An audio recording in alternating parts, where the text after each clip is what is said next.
Are there any lessons that we can draw from your book to help schools, students, and teachers instill a mindset of optimism on their campus?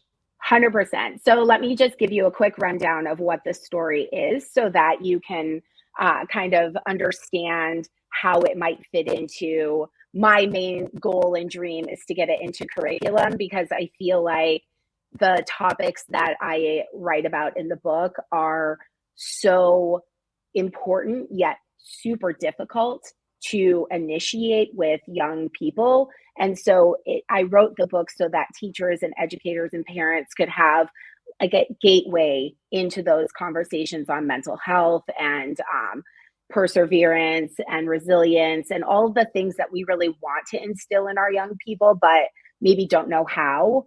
Or maybe, like, I call it spoonful of sugar media. It's like spoonful of sugar helps the medicine go down. You know what I mean? So like this book is an easy, good high school read. I call it Girl Interrupted meets Legally Blonde.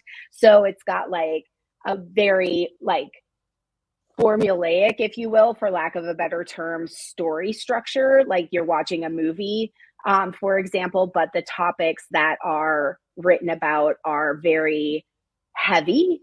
Um, and so basically, it's the story of Nif. She's our main character, and she is a high school senior who lives in a small town in Minnesota and has big dreams of going to Los Angeles and becoming a professional singer.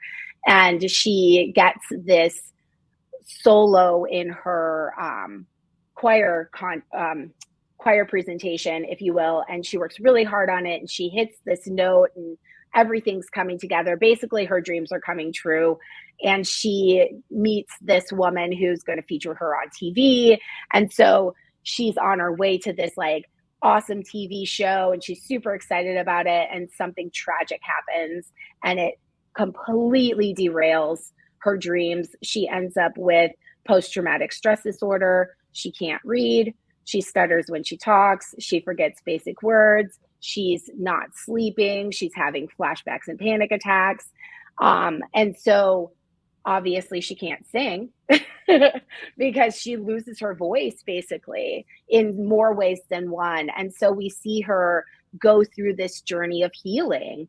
And the way that I wrote it was a lot of internal dialogue so that people reading it could understand what it's like to have post-traumatic stress disorder and mental illness and all of that experience, and have ways to discuss those really hard subjects on a more easy level, if you will. So that's and throughout the book, she heals and she finds her voice again. And it's a really empowering ending that I hope people will like put it down and cheer for.